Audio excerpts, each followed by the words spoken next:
Europe 1 Soir. 19h, 21h, Pierre de Villeneuve. Toujours avec Gilles Boutin du Figaro et avec Georges Fenech. Georges, vous me parlez du président de la République. Vous disiez à très juste titre que c'était le domaine réservé du président de la République, la politique étrangère. Et justement, pour faire une transition, qui Emmanuel Macron avait au bout du fil aujourd'hui, eh bien, il y avait eu Benyamin Netanyahou. Et le chef de l'État, Emmanuel Macron, a tenté de lui expliquer pourquoi est-ce qu'il voulait une reconnaissance de l'État de Palestine. Et le Premier ministre israélien lui a dit que s'il faisait ça, eh bien, c'était une récompense au terrorisme. Écoutez, Benjamin Haddad, le ministre délégué chargé de l'Europe, il était l'invité d'Europe 1 ce matin, il défendait la solution à deux États. La position de la France et du président de la République, elle n'a jamais bougé d'un iota. Comment ça? Qu'est-ce que c'est? Qu'est-ce que c'est? C'est la libération de tous les otages. C'est trouver les voies d'un cessez-le-feu permanent dans la région, la défense du droit international humanitaire, en particulier l'aide humanitaire pour les civils, et après relancer le dialogue politique pour trouver une solution à deux États. Mais une solution à deux États, évidemment, sans le Hamas, avec une position très claire qui est la libération des otages et le désarmement du Hamas. Et ça a été rappelé encore une fois par le président de la République dans la région. Bon, qu'est-ce qu'on entend? On entend d'abord une libération des otages et ensuite, éventuellement, un État palestinien. Est-ce qu'on entend exactement la même chose dans la proposition du chef de l'État, Gilles Boutin? Il propose en même temps que le Hamas s'en aille également. Donc, c'est un vœu pieux de la part d'Emmanuel Macron. Or, la situation est totalement bloquée. C'est-à-dire que Emmanuel Macron, c'est une carte qu'il conserve. C'est-à-dire qu'il peut utiliser la reconnaissance de la Palestine comme un État, comme un levier de négociation avec d'autres États. Typiquement avec l'Arabie Saoudite. C'est-à-dire, je t'accorde ceci et toi, tu me donnes cela en échange. Sauf que il a l'air d'être prêt à donner davantage que l'Arabie Saoudite en retour n'est prête à lui donner. Voilà.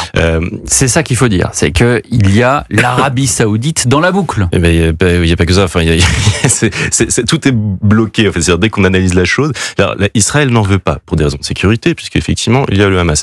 Après, il y a aussi le cas de la colonisation en Cisjordanie, qui a elle-même vocation à empêcher toute création d'État palestinien. Vous mettez en face le Hamas, qui lui ne veut pas partir de Gaza. Alors que l'Égypte, par exemple, propose que 5000 hommes en armes du Hamas s'en aillent. D'après les estimations, avec les familles, ça ferait 25 000 personnes. Après, pour les envoyer où? Bonne question. C'est-à-dire que le monde arabe soutient la Palestine, mais ne veut pas pour autant des Palestiniens, des combattants du Hamas et des Palestiniens en général. Parce qu'ils ont déjà essayé aussi. La Jordanie en sait quelque chose et ça a apporté énormément de troubles sur son sol.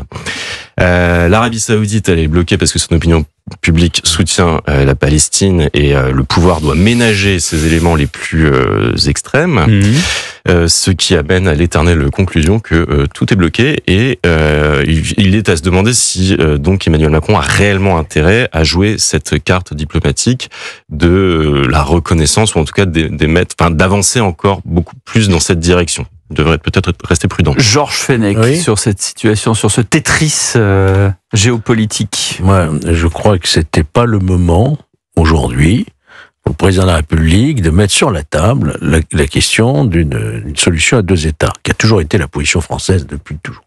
Nous ne sommes pas, loin de là, au stade de négociation de quoi que ce soit.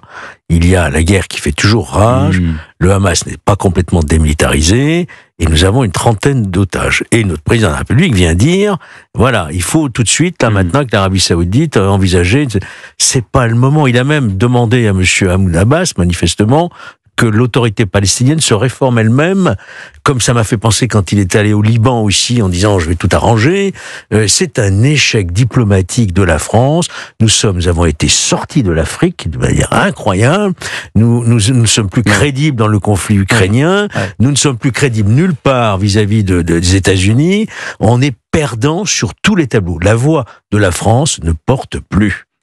Donc voilà, on est là-dessus. Je regrette de dire les choses aussi crûment. Non, mais c'est un constat, quoi. C'est terrible à dire. Vous avez la réponse cinglante de Netanyahou, quoi.